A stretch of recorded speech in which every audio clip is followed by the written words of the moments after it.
وہ کبھی بھی ہم دہرا سکتے ہیں. وہ ہم نے لیکن نادر جو مولانا صاحب ہیں وہ تو یہ بات کہہ چکے ہیں کہ بھائی استعفوں کے بغیر یہ تحریک آگے نہیں چل سکتی، نہ کامیاب ہو سکتی ہے.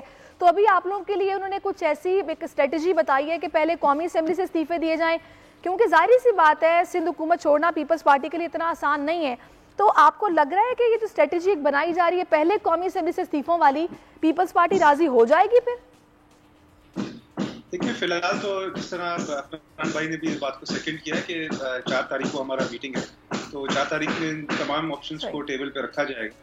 اور اگر تمام پارٹی متفق ہو جاتی ہے، کیونکہ ہم ایک جمہوری پارٹی ہیں، اگر سی اور تمام لیڈران ہمارے اتفاق کر لیتے ہیں تو ہو سکتا ہے ہو جائے. پر فی الحال ہم نے کنفرم یا ڈینائی نہیں کیا استعفوں کے آپشن کو، کیونکہ استعفے تو کبھی بھی دے سکتے ہیں نا، اس مہینے نہیں اگلے مہینے دے سکتے ہیں ہم. آصف صاحب نے اور بلاول صاحب کہہ رہے ہیں کہ کوئی ایسی چیز نہیں کی جائے جس کو ہم پھر ریورس نہیں کر سکے، کیونکہ اگر ہم استعفے دے دیں اور اس کے بعد عمران خان کی، کیونکہ فطرت سے ہم واقف ہیں، عمران خان صاحب جس طرح کی ان کی سوچ ہے وہ تو بولیں گے بھائی مجھے تو کھلا میدان مل گیا، وہ سارے بائی الیکشن شاید کروا دیں اور پھر ہم کہیں بھی نہیں رہیں گے. صحیح. چلے میں نادر آپ کی طرف واپس آتی ہوں. ہم بات کر رہے ہیں سیاسی صورتحال پر، پی ڈی ایم کے مستقبل پر، اور جو آج کل ڈیولپمنٹس ہو رہی ہیں اس پر بات ہو رہی ہے.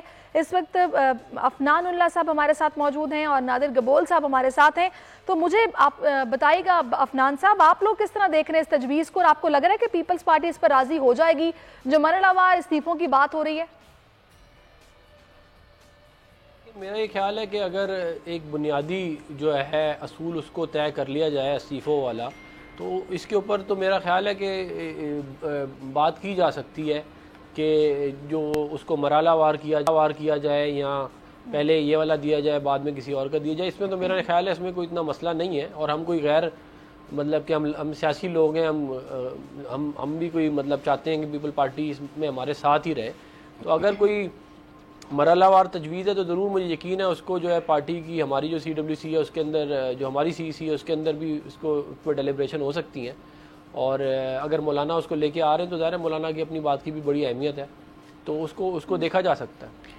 اچھا نادر، ویسے آپ لوگ بھی اس پر کہتے رہے ہیں کہ ہمیں استعفے دینے پر کوئی پرابلم نہیں ہے، ہم رضامند ہیں، لیکن ہم یہ ایٹم بام ہیں یہ استعفے بلاول کہتے رہے ہیں، تو ظاہر سی بات ہے لاسٹ آپشن کے طور پہ آپ لوگوں نے بولا کہ آپ اس کو استعمال کریں گے.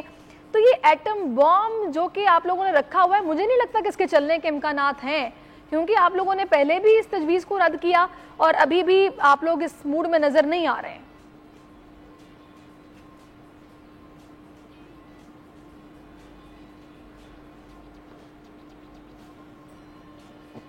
نادر آپ کو میری آواز آ رہی ہے؟ نادر کی آواز ہم تک نہیں پہنچ پا رہی ہے. نادر سے ہم پھر سے رابطہ کرنے کی کوشش کرتے ہیں. نادر کیا آپ مجھے سن سکتے ہیں؟ جی ابھی تو ہاں. اچھا مجھے یہ بتائے گا کہ جو آپ لوگوں نے اپنے استعفوں کو ایٹم بام کے طور پہ رکھا ہوا ہے جو کہ لاسٹ آپشن کے طور پر آپ لوگ استعمال کریں گے، مطلب ایز سچ کیا مجھے نہیں لگ رہا کہ ایٹم بام کبھی چلیں گے، امکانات مجھے تو نظر نہیں آ رہے ہیں. اس سے پہلے کون کون سی آپشن ہیں جو کہ آپ استعمال کرنا چاہتے ہیں؟ آپ نے بائی الیکشن میں حصہ لے لیا، سینٹ کا الیکشن بھی ہو گیا، پھر آپ نے جلسے بھی ہوئے، پروٹیسٹ بھی ہوا، اور اب یہ جب لانگ مارچ کی بات آ رہی ہے تو اس سے پہلے بھی آپ لوگ میاں صاحب کو واپس بلا رہے ہیں، استعفوں کی بات آپ لوگ نہیں کر رہے. دیکھیں آپشنز تو ہیں ابھی ایک دو. پہلی بات تو یہ کہ جو گیلانی صاحب کا جو الیکشن تھا چیئرمین سینٹ کے لیے، وہ ہم نے کورٹ میں چیلنج کیا ہے، اور ہمیں امید ہے کہ جب ووٹس ویریفائی ہوں گے وہ 7 ووٹس تو چیئرمین سینٹ انشاءاللہ اپوزیشن کا ہی گیلانی صاحب بھی بن کر آئیں گے، جوائنٹ اپوزیشن سینٹ. اور اس کے بعد بھی ہمارے پاس دوبارہ آپشن ہے ووٹ آف نو. دیکھیں یہ تو vote of confidence Imran Khan نے مانگا تھا نا، تو بلاول صاحب نے تو کہا کہ ہم vote of no confidence table کریں گے اسمبلی کے اندر، جس کے لیے صرف ہمیں 60 ایم این ایز یا 62 ایم این ایز کی ضرورت ہے. وہ ایک دفعہ ٹیبل ہو جائے گا، دودھ کا دودھ پانی کا پانی ہو جائے گا. ابھی تو انہوں نے مینیپولیٹ کر لیا عمران خان صاحب نے اپنے ساتھیوں کی مدد سے، مگر ہمیں پوری امید ہے کہ ایک دفعہ جب ہم اپنا ہوم ورک کر کے آئیں گے، کیونکہ اس وقت ہمارا ہوم ورک چلیں مینیپولیٹ کیا ہے یا نہیں کیا، معاملہ آگے چلا گیا ہے نا، دیکھتے ہیں سماعت ہوتی ہے تو کیا اس پر اب فیصلہ آتا ہے یا کیا ہوتا ہے.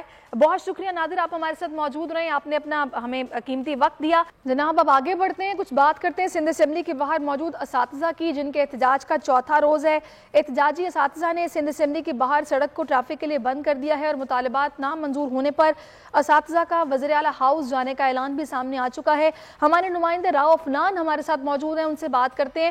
راؤ افنان آگاہ کیجیے گا، کوئی ان سے بات کرنے کے لیے پہنچا ہے؟ ان کا دھرنا آج یہ 4تھا روز شروع ہو گیا ہے، اب تو خیر پورا دن گزر چکا ہے, تو اب کیا یہاں پر صورتحال ہے, ان کا اگلا لاہ عمل کیا ہوگا؟ جی بالکل, آئی پی ٹیسٹ پاس کرنے والے جو ہیڈ ماسٹرز ہیں سراپا احتجاج ہے. 1 مارچ سے یہ احتجاج کر رہے ہیں. 15 روز یہ کراچی پریس کلب کے باہر بیٹھے رہے, 4 روز سے سندھ اسمبلی کے باہر ہیں, لیکن محکمہ تعلیم اور ہیڈ ماسٹرز کے درمیان مذاکرات تاحال جو ہے وہ کامیاب نہیں ہو سکے. ڈیڈ لاک برقرار ہے. اساتذہ کا مطالبہ ہے کہ انہیں ریگولرائز کیا جائے. پوائنٹ ایجنڈے پہ یہ احتجاج کیا جا رہا ہے, لیکن گزشتہ 4 روز سے جو ہیڈ ماسٹرز ہیں وہ وزیر اعلیٰ ہاؤس پیش قدمی کرنے کی کوشش کرتے ہیں اور پولیس رکاوٹیں لگا کر انہیں روک دیتی ہیں. کیمرہ مین دانش شکیل اگر آپ کو اس جانب اگر دکھا سکے, اس نے رکاوٹیں لگا کے سڑک کو بند کر رکھا ہے اور اساتذہ نے جو سندھ اسمبلی کے سامنے وہ سراپا احتجاج ہے انہوں نے دھرنا دیا ہوا. ہمارے ساتھ خواتین ہیڈ ماسٹر موجود ہیں, ان سے جانیں گے. میڈم یہ بتائیں, آپ سے کچھ دیر قبل جو ہے وہ پولیس اور ہیڈ ماسٹرز کے درمیان جو ہے جھڑپ بھی ہوئی, جس کے نتیجے میں 2 خواتین اساتذہ زخمی ہوئے, 2 مرد جو اساتذہ ہیں ان کی حالت گیر ہو گئی. وہ کہاں ہیں ابھی؟ کیا انہیں اسپتال سے واپس ادھر لے کر آ چکے ہیں؟ ایکچولی دیکھیں, جیسے کہ آپ پہلے ڈسکرائب کر چکے ہیں کہ یہ 19واں دن ہے ہمارے پروٹیسٹ کا. ہمارا 1 ایجنڈا پہ جو مطالبہ ہے ہمارا سی ایم صاحب سے کہ ہمیں اسمبلی بل ایکٹ کے تھرو ریگولرائز کیا جائے, اور ہم بہت پرامن طریقے سے اپنا احتجاج ریکارڈ کروا رہے ہیں. ہم نے کوئی بھی ایسا کام کرنے کی کوشش نہیں کی کہ جو قانون کی خلاف ورزی کے زمرے میں آتا ہے. ہم بہت پرامن طریقے سے سی ایم ہاؤس جا کے اپنا احتجاج ریکارڈ کروانا چاہ رہے تھے تاکہ سی ایم صاحب جو ہے ان تک ہماری آواز پہنچ سکے اور کوئی حکومتی نمائندہ ہمارے ایشو کو سمجھتے ہوئے ہمارے ساتھ مذاکرات کے لیے آئے. لیکن آج سے 2 دن پہلے جب ہم نے موو کرنے کی کوشش کی تو ہماری فیمیل لیڈیز. یہ بتائیں, کیا محکمہ تعلیم سے یا صوبائی حکومت سے تاحال کوئی رابطہ ہوا, کوئی ان سے اس حوالے سے کوئی بات چیت ہوئی کہ آگے کیا ہونے جا رہا ہے, کیا آپ کے مطالبات پر غور کیا جا رہا ہے؟